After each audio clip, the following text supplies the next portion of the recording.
بادشاہوں اور جادوگروں سے مقابلہ کرتے ہیں جو خود کو خدا یا خدائی کا دعویٰ رکھتے ہیں۔ اسی میں سے ایک بادشاہ ہے جس کا نام ہے زمرد شاہ باختری عرف خداوند لقا۔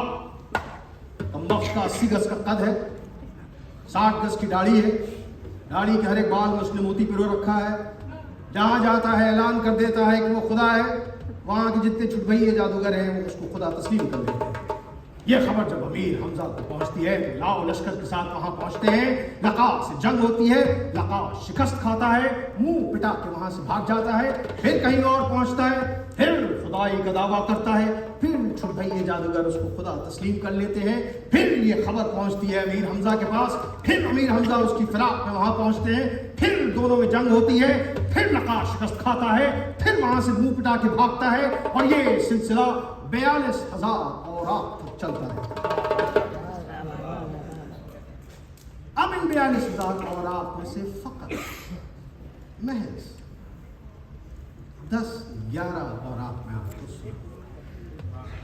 اگر میں آپ کو روز 2 گھنٹہ طلسم ہوش ربا اور داستان امیر حمزہ سناؤں تو ہم کو 30 سال لگیں گے اس کو ختم کرنے۔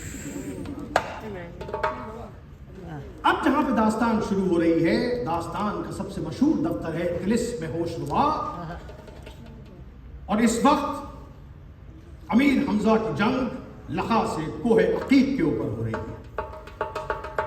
لقا شکست کھا رہا ہے اور اس نے ایک بادشاہ سلیمان عنبری منہ کے پاس پناہ لی ہے، اور سلیمان نے آس پاس کے سارے جادوگروں کو خط لکھ دیا ہے کہ یوں تو خداوند لقا شکست نہیں کھا سکتے ہیں، لیکن تم لوگوں کا امتحان لینے کے لیے کہ تم میں سے کون کون ان کی نصرت کے لیے آئے گا، اس لیے وہ جنگ ہار رہے ہیں۔ اب اس میں سے ایک خط جو ہے وہ افراسیاب کے پاس پہنچتا ہے۔ افراسیاب طلسم ہوش ربا کا بادشاہ ہے۔ افراسیاب اتنا بڑا بادشاہ ہے کہ اس کے بائیں ہاتھ میں صرف بری خبر آتی ہے، یعنی کہ ملک کا نظام اچھا ہے، لوگ خوشحالی سے رہ رہے ہیں، جی ڈی پی گروتھ ہو رہی ہے، یہ سب اس کے بائیں ہاتھ میں جھوٹی خبر آتی ہے، اور اس کے دائیں ہاتھ میں سچی خبر آتی ہے، کلائمیٹ چینج ہو رہا ہے، چین نے لون دینا بند کر دیا ہے، یہ سب سچی خبر آتی ہے۔ افراسیاب کے بنائے ہوئے طلسم ہوش ربا میں 3 درجے اور مقام ہیں۔ پہلا پرد ظلمات، جہاں افراسیاب کے خدا سامری اور جمشید اور بڑے بڑے بزرگوار رہتے ہیں جو وقتاً فوقتاً اس کو تحفے تحائف دیتے رہتے ہیں۔ دوسرا درجہ طلسم ہوش ربا کا ہے طلسم باطن، یعنی نظروں سے چھپا ہوا طلسم، جہاں افراسیاب اور اس کے بڑے بڑے افسر وغیرہ بیٹھ کر حکومت کیا کرتے ہیں۔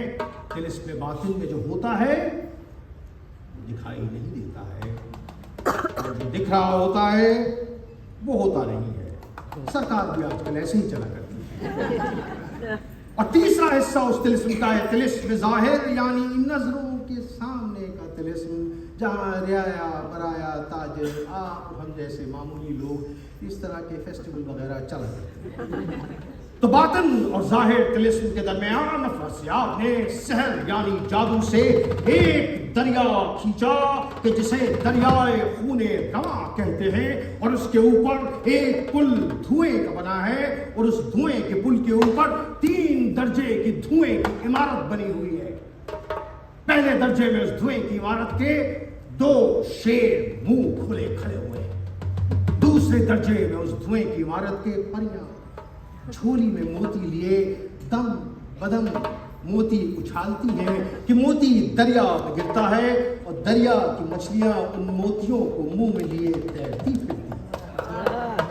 اور تیسرے درجے میں اس دھوئیں کی عمارت کے بڑے بڑے قدار جوان قوم کے حبشی 2 شمشیریں ہاتھ میں لیے شمشیر برہنہ آپس میں لڑتے ہیں کہ خون ان کا دریا میں گرتا ہے، کہ وہی خون سبب ہے جس کے وجہ سے نام اس دریا کا دریائے خون رواں ہے، اور نام اس پل کا پل پری زادہ ہے۔